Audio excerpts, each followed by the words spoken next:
Handle से आप लगाते हैं देश की 26 सरकारी कंपनियां और बेची जाएंगी। 70 साल में जो भी बनाया था वो सब बेच डालेंगे और मोदी जी सत्ता में ये कहकर आए थे मैं देश नहीं बिकने दूंगा। बिल्कुल ठीक बात है, ऐसा ही कहा था, मुझे भी याद है। मतलब देश में कुछ भी बिकने से नहीं बचने दूंगा।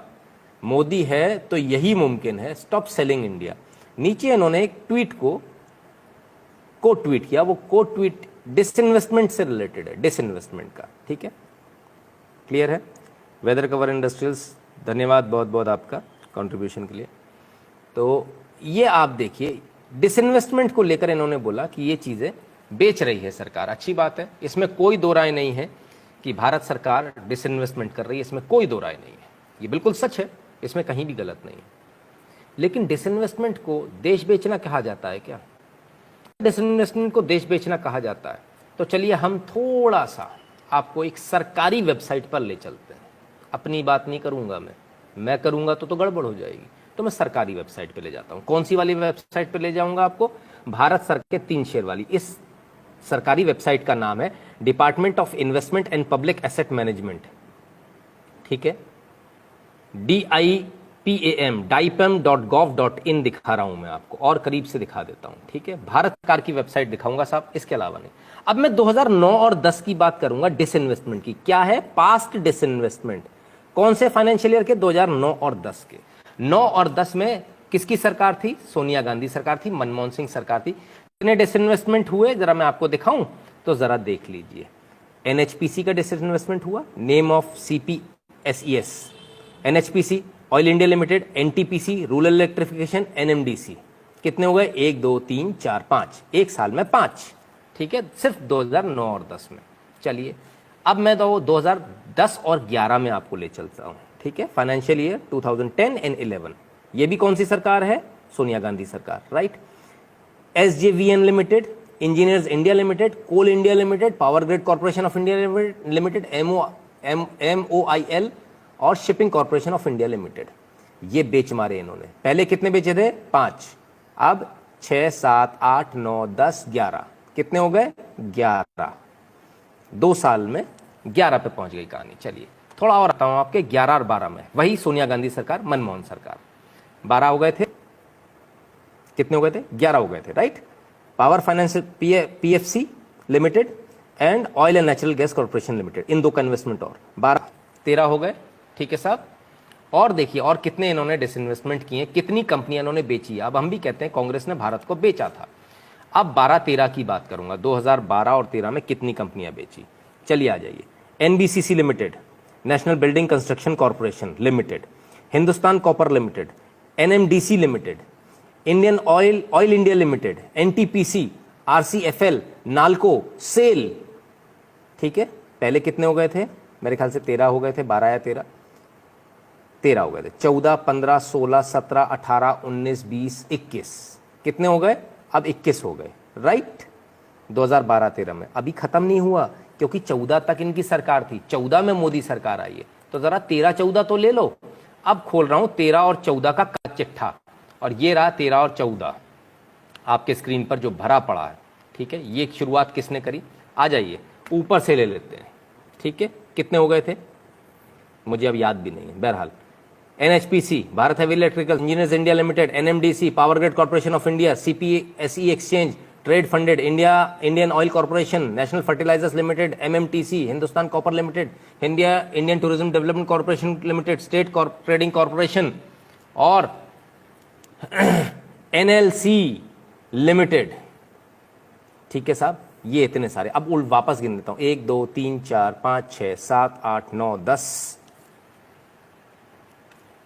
11 12 13। ठीक है, 13 और 14 15 16 17 18 19 20 21। ठीक है, 22 23। ठीक है, 24 25 26 27 28 29 30 31 32 33 34। 34 बार 2000। ये आंकड़े 2009 से अवेलेबल है हमारे पास में इस वेबसाइट के ऊपर। 2009 से पीछे के आंकड़े नहीं है, ये तो सिर्फ 2009 से बता रहा हूं, सिर्फ 2009 से 2013-14 तक। कितनी बार? 34 बार भारत को बेचा इन्होंने। अगर डिसइन्वेस्टमेंट को बेचना कहते हैं, कितनी हद हो गई, हद है बेईमानी की। 34 डिसइन्वेस्टमेंट्स आपने किए, 34। और जब ये सरकार करती तो उसी डिसइन्वेस्टमेंट को आप कहते हो भारत बेचा जा रहा है। तब आपने तो 34 बार बेचा, सोनिया गांधी सरकार ने तो 34 बार बेचा देश को। तो देश को जवाब देंगे कि 34 बार क्यों बेचा। ये झूठ कब तक चलेगा।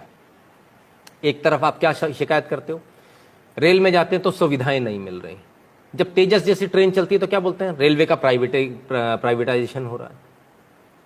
बीएसएनएल की सिम नहीं खरीदेंगे, खरीदेंगे जियो की सिम, लेकिन जिंदा बीएसएनएल चाहिए। कैसे हो जाएगा भाई, मेरे पैसे के टैक्स के पैसे पर मैं तो तैयार नहीं हूं। या तो आप बीएसएनएल की सिम खरीदो, या बीएसएनएल वाले अपनी क्वालिटी में इतना सुधार लाएं कि लोग उनकी सिम खरीदें। उन्होंने खरीदनी नहीं है, उनका रवैया बदलता नहीं है। आप सरकारी हॉस्पिटल में चले जाइए, वहां भी यही हाल है। जब सब जगह यही हाल है तो लोग क्या बोलते हैं, अरे यार इससे तो प्राइवेट में बड़ा अच्छा। आप जाइए जियो के काउंटर पर और बस अंगूठा लगाना है आपको, और आपको सिम दे देता है, चालू हो जाती है।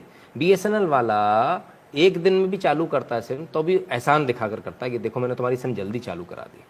राइट, ये है। ऑयल इंडिया एनएचपीसी 2-3 बार आ गए। हाँ बिल्कुल 2-3 बार आएंगे सर, क्योंकि इसका 2-3 बार डिसइन्वेस्टमेंट हुआ है, एक बार नहीं हुआ है। जितनी बार हुआ, जितने फाइनेंशियल ईयर में हुआ उतनी फाइनेंशियल ईयर में दिखाया। और आज फिर से एनएचपीसी और इन सब का नाम आपको दोबारा मिल जाएगा, ऐसा नहीं है कि नहीं मिलेगा।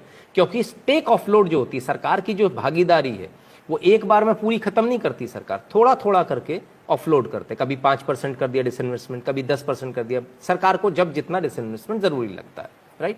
सो इट इज नॉट कि एक ही बार होगा, ठीक है। तब जाना प्राइवेट में है इलाज कराने, सिम प्राइवेट चाहिए है, बैंक प्राइवेट चाहिए है, सब कुछ प्राइवेट चाहिए, तो ये सरकारी क्यों रखें फिर, जब हम सब कुछ प्राइवेट में ही जाना है। प्राइवेट में सुविधाएं अच्छी मिलती हैं, घर पे आके बैंक वाला खाता खोल देता है, आपके ऊपर उल्टे सीधे चार्जेस नहीं लगते, लगते हैं तो आप कंप्लेंट करते हो तो वापस आ जाते हैं। स्टेट बैंक में सुनवाई नहीं होती है, होता है ना आपके साथ, मेरे साथ भी हुआ है, जबरदस्ती का मेरे ऊपर डेबिट लगा दिया, ठीक है ना। तो ये तमाम सारी चीज़ें, जब ये सारी चीज़ें हैं, सरकारी स्कूल में बच्चे को पढ़ाना नहीं, प्राइवेट में पढ़ाना, तो फिर आखिर इन स्कूल को, बिल्डिंगों को, इन बड़े बड़े टेलीफोन एक्सचेंज को, इन बड़े बड़े बैंक्स को खोलने का फ़ायदा क्या है। क्यों इसके लिए हम लोग पैसा दे रहे हैं, इनकी तनख्वाहों के लिए क्यों पैसा दे रहे हैं, इसकी कोई आवश्यकता नहीं है। सरकार भी डिसइन्वेस्टमेंट इसी प्रक्रिया के तहत करती है। सुधीर द्विवेदी जी बहुत बहुत धन्यवाद आपका। तो जब ये डिसइन्वेस्टमेंट होता है, डिसइन्वेस्टमेंट को एक जामा आजकल जो व्हाट्सएप यूनिवर्सिटी वाले अनपढ़ जो पढ़ा रहे हैं, वो ये पढ़ा रहे हैं देश बिक रहा है। तो भाई देश 34 बार बेचा, 2009 से 2013-14 तक 34 टाइम्स। और ये मैं नहीं कह रहा हूँ, अगर आपको मेरे आंकड़ों पर कहीं से भी शक है तो आप कुछ मत कीजिए, आप इस सरकारी वेबसाइट पे चले जाइए, और ये इस वेबसाइट को अच्छे से दिखा देता हूँ, देख लीजिए, dipam.gov.in, ठीक है। उसमें आपको सब कुछ, सारे आंकड़े मिल जाएंगे। चिराग जी बहुत बहुत धन्यवाद आपका। क्लियर है, बिल्कुल क्लियर है। आप लोगों को जो बेवकूफ़ बार बार बनाया जा रहा है उसमें समझ में आ रहा है क्या हो रहा है क्या नहीं हो रहा है, ठीक है। और ये जो सारी चीज़ें हैं, डिसइन्वेस्टमेंट इसलिए नहीं होता कि हमको इसको प्राइवेट कर देना है, बेच देना है। इसका मतलब ये होता है हमें इसकी कार्य कुशलता बढ़ानी, कार्य क्षमता बढ़ानी। पीपीपी पे जाती हैं चीज़ें, पब्लिक प्राइवेट पार्टनरशिप, ठीक है ना, उस पर जाती हैं चीज़ें। कोई बेच नहीं रहा, कुछ नहीं बिक रहा है, सड़कें कोई बिक नहीं जा रही, जो सड़कें बन रही हैं जिन पर आप चलते हैं। आप एक बात बताइए, सरकारी सड़कें थी तब कैसे चलते थे? 300 किलोमीटर चलने में कितना समय लगता था आपको? 10-10 घंटे लगते थे। आज एक्सप्रेसवे बन गए, आप टोल देते हो, प्राइवेट है वो, आप टोल देते हो, लेकिन आप कितनी स्पीड पे चलते हो? 120, 140। वो 300 किलोमीटर चलने में जिसमें आपको 10 घंटे लगते थे, आज कितने लगते हैं? 3 घंटे, 3.5 घंटे, ज़्यादा से ज़्यादा 2.5 घंटे में भी हम लोग कवर करते हैं। तो क्या बेहतर है, उसी खड्डे वाली सड़क पे से जाना? तो फिर ये एक्सप्रेसवे से क्यों जाते हो? अगर आपको एक्सप्रेसवे चाहिए तो आपको डिसइन्वेस्टमेंट करना ही पड़ेगा, आपको प्राइवेट ऑपरेटर्स लाने ही पड़ेंगे, आपको प्राइवेट हाईवेज बनाने ही पड़ेंगे, जो कि 20 साल बाद वापस सरकार के पास आ जाएंगे। आप टेंशन मत रखो, वो जीवन भर नहीं रखने वाले हैं, ठीक है ना। वो पीपीपी पे बने हुए हैं, उनका एक शेड्यूल होता है, एक टाइम पीरियड होता है, जितने टाइम पीरियड पे वो उसे इस्तेमाल कर सकते हैं, उसके बाद उनको सरकार को देना होता है। सोमेश्वरानंद सरस्वती जी बहुत बहुत धन्यवाद आपका। तब बहुत क्लियर है, एकदम साफ हो जाता है कि आपको व्हाट्सएप यूनिवर्सिटी जो पढ़ाती है, व्हाट्सएप यूनिवर्सिटी आपको तमाम सारे व्हाट्सएप पर आपके पास में मैसेजेस आएंगे, जितनी जगह से आपके पास मैसेज आए हों कि मोदी देश को बेच रहा है, ये वीडियो ज़रूर दे दीजिएगा उनको, वापस ले जाकर पकड़ा दीजिएगा, ठीक है ना, उनको भी ज़रा समझ में आ जाए कि भाई देश की जनता बेवकूफ़ नहीं है। यहाँ बहुत सारे लोग हैं जो डिसइन्वेस्टमेंट का मतलब भी समझते हैं और जो डिसइन्वेस्टमेंट के पुराने आंकड़े भी दिखा देते हैं, और वो भी सरकारी वेबसाइट से। ये हम नहीं कह रहे, ये जो वेबसाइट है ये हमने नहीं बनाई, ये वेबसाइट भी कांग्रेस सरकार ने बनाई है। 2009 से इसके आंकड़े हैं, हमारी बनाई हुई नहीं है कि मैंने घर पे नहीं बना दी, ठीक है ना। तो इसको भी बहुत क्लियरली समझने का प्रयास कीजिए।